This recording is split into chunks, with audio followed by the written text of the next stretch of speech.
बिस्मिल्लाहिर्रहमानिर्रहीम। अस्सलामुअलैकुम। यूट्यूब के ऊपर मुबीनास कुकिंग चैनल को देखने और पसंद करने के लिए मेरे तमाम दोस्तों का बेहद शुक्रिया। आज मैं आपके लिए चीकू से चीकू आइसक्रीम बनाना बताऊंगी। ये बेहद आसान है और वीडियो को लास्ट तक देखिएगा दोस्तों। अगर पसंद आ जाए तो लाइक्स भी कर दीजिएगा। तो इसके इंग्रेडिएंट्स को हम नोट कर लेते हैं।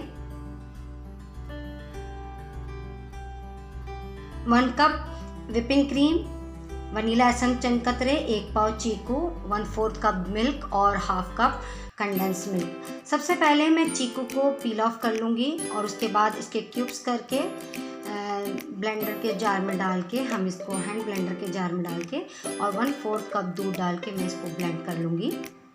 इसकी प्यूरी तैयार कर लेंगे। देखिए चीकू और मिल्क की प्यूरी तैयार हो गई है। अब मैं व्हिपिंग क्रीम को व्हिप कर लेंगे हम।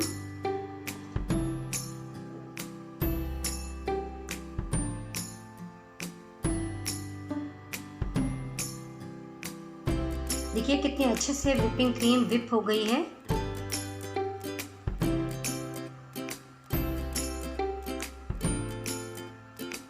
देखिए कितनी अच्छी सी व्हिप हो गई है। अब इसके अंदर मैं 1/2 कप कंडेंस मिल्क का शामिल कर दूंगी और चंद कतरे वनीला एसेंस।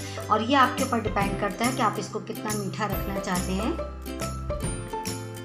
और जो मैंने प्यूरी चीकू और मिल्क तैयार करी थी वो इसमें शामिल कर देंगे। और मैं इसके अंदर ब्राउन फूड कलर शामिल कर रही हूँ सिर्फ इसके कलर को अच्छा दिखाने के लिए। ये ऑप्शनल है, अगर आप लोगों का दिल चाहे तो करें और अगर आपका दिल ना चाहे तो आप इसके अंदर फूड कलर ऐड ना करें।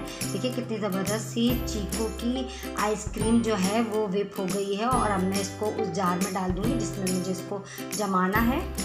और इसके अंदर मैं चंद कतरे डाल के इसका ऊपर से अच्छे से बना देंगे डिज़ाइन ताकि इसका अच्छा सा लुक आ जाए।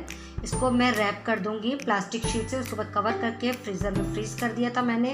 देखिए 8 घंटे के लिए मैंने तकरीबन फ्रीज़ करा था। कितनी अच्छी सी ये जम गई है। अब मैं आपको इसको प्रेजेंट करके दिखाती हूँ। देखिए कितनी यमी सी लग रही है चीकू आइसक्रीम। दोस्तों आप लोग भी मेरी रेसिपी को ट्राई करते हुए ज़रूर अपने घर में बनाइएगा और मुझे फीडबैक लाजमी दिया करिए कि आप लोगों को मेरी बनाई हुई रेसिपीज़ कैसी लगती है और मैं आइंदा आप लोगों के लिए और कौन कौन सी रेसिपीज़ लेके आऊँ। देखिए मैंने इसको चीकू से थोड़ा सा चीकू चंक से गार्निश कर दिया है और चॉकलेट मैंने इसके ऊपर पोर कर दी है। कितनी यमी सी लग रही है। अगर आप लोगों को मेरी ये बनाई हुई रेसिपी पसंद आए तो मेरे चैनल को दोस्तों ज़रूर सब्सक्राइब करिए। बेल आइकन को दबाना हरगिज़ मत भूलिए ताकि हर आने वाली न्यू रेसिपी का नोटिफिकेशन सबसे पहले आप तक पहुंचे। और अगर आप लोग नए हैं मेरे चैनल पे तो आप लोग भी जल्दी से सब्सक्राइब कर लीजिए और मुझे कमेंट सेक्शन में कमेंट्स करके बताइए। और मुझे इंस्टाग्राम पे भी फॉलो करिए और फेसबुक पे भी। अगर आपको मेरी रेसिपी पसंद आए तो मेरी वीडियो को लाइक ज़रूर करिएगा। Thanks for watching. अल्लाह हाफिज़।